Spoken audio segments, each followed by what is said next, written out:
In the year 180, the most powerful man in the world was dying on a frozen battlefield, and he was writing 4 words to himself. A blazing fire. Marcus Aurelius had buried his children, lost a war, and was wasting away from plague, and he trained his mind to treat every one of those disasters as fuel, to make light out of everything thrown into it. Most people do the exact opposite. When something is thrown into them, a failure, a loss, an ending they didn't choose, they try to put the fire out. The Stoics had a name for the other way. They called it Amor Fati, the love of fate. And here is exactly how they practiced it. Before the practice, you need to see what it's a solution to, because most people are trapped in the problem without knowing it. It doesn't feel like a problem. It feels like clarity, like being reasonable. Dr. Stephen Hayes, professor of psychology and founder of acceptance and commitment therapy, one of the most empirically validated forms of modern psychotherapy, spent decades studying what he called experiential avoidance. The plain language version, the attempt to not feel what you are feeling. And here is what his research consistently found. The attempt to avoid or suppress a psychological experience reliably increases its frequency and its intensity. The mind does not work like the body. When you pull your hand from a fire, the burning stops. But when you resist a thought, a memory, a circumstance, the resistance itself becomes a second source of suffering, layered on top of the first. You are not just suffering from what happened. You are suffering from fighting what happened. And the cruel part is that the instinct to fight is not weakness. It is intelligence. Your brain doing exactly what brains evolved to do, except against one category of problem it can never solve. The human brain is a prediction machine. Its core job is to model reality and flag whatever deviates from expectation. When reality breaks from the model, it fires an alarm. This is wrong. This should be different. This needs to be fixed. For most problems, that alarm is exactly what you want, the signal that drives you to act and improve your circumstances. But there is one category of problem this system cannot touch: the past.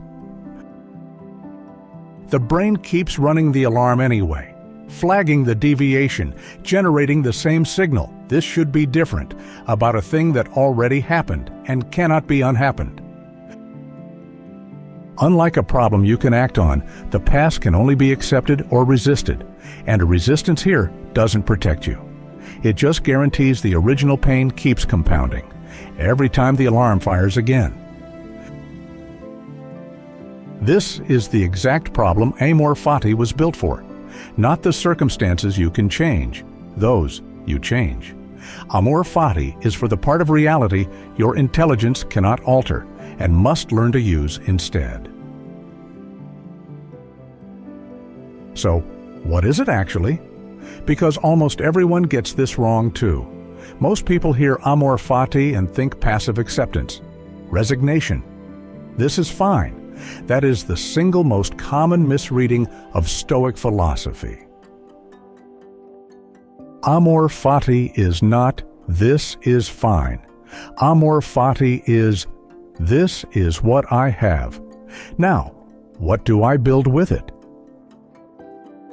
Passive acceptance is a lowering of standards, learned helplessness with a Latin name. Amor Fati is the opposite. It is active transformation, the decision to treat every circumstance, including the ones you never chose, as raw material.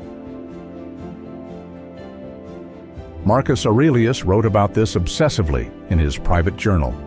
His reign held plague, military defeat, betrayal, and the death of multiple children.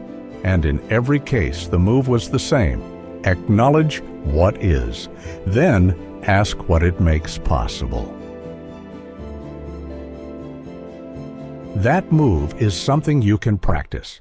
Here is the protocol, 4 steps, drawn from Aurelius, Epictetus, and Hayes's modern ACT research, all converging on the same structure. Step 1. Name what you are resisting. Not a category, a specific situation you're fighting right now. Write it down. I am resisting the fact that. Naming the resistance is itself the first reduction of its power. You cannot work with a force you won't look at directly. Step 2. Separate the event from your story about the event. The event is a fact. Your story about it, what it means, what it says about you, is interpretation. Epictetus put it exactly. Men are disturbed not by things, but by their opinions about things. Write the story down separately from the fact. Only one of them is true. Step 3. Ask what this makes possible. Not what it prevents, what it opens. What does this circumstance make possible that would not have existed otherwise? Marcus Aurelius wrote the line that became the whole tradition: "The impediment to action advances action. What stands in the way becomes the way." Step 4. Act from what remains. This is what separates Amor Fati from resignation completely. After you name the resistance, separate the story, and find the possibility, you act specifically from the circumstances exactly as they are, not as you wish they were. The goal was never to feel better about the past. It was to move from here. There is one more thing. Because there are 2 versions of Amor Fati, and the difference matters more than most people realize. Friedrich Nietzsche coined the same phrase independently of the Stoics and called it his formula for greatness. But his version went further, and it is more dangerous applied wrong.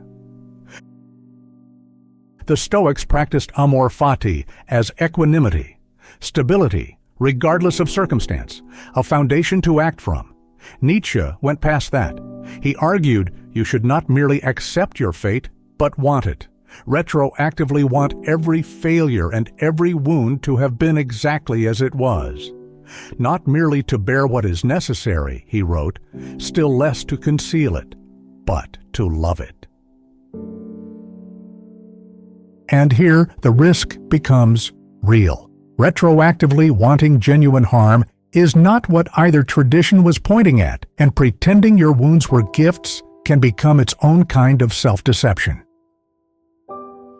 The version that integrates both, and that the research supports, is quieter than Nietzsche and stronger than resignation. You do not have to love what happened to you.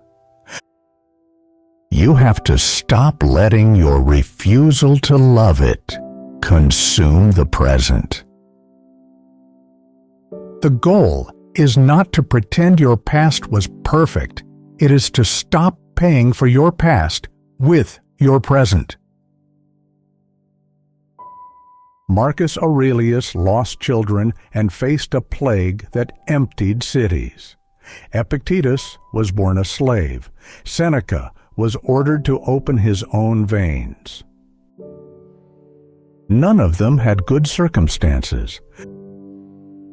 All of them had amor fati, not as a feeling they were born with, but as a daily practice, a muscle built by repetition, a decision made fresh each morning in front of whatever the day had thrown into the fire. The question was never what got thrown in. The question is what you are made of. The Stoics didn't love their fate because their lives were easy to love. They loved it because they refused to let what they couldn't change become the thing that ruined what they could. After all, we're all human.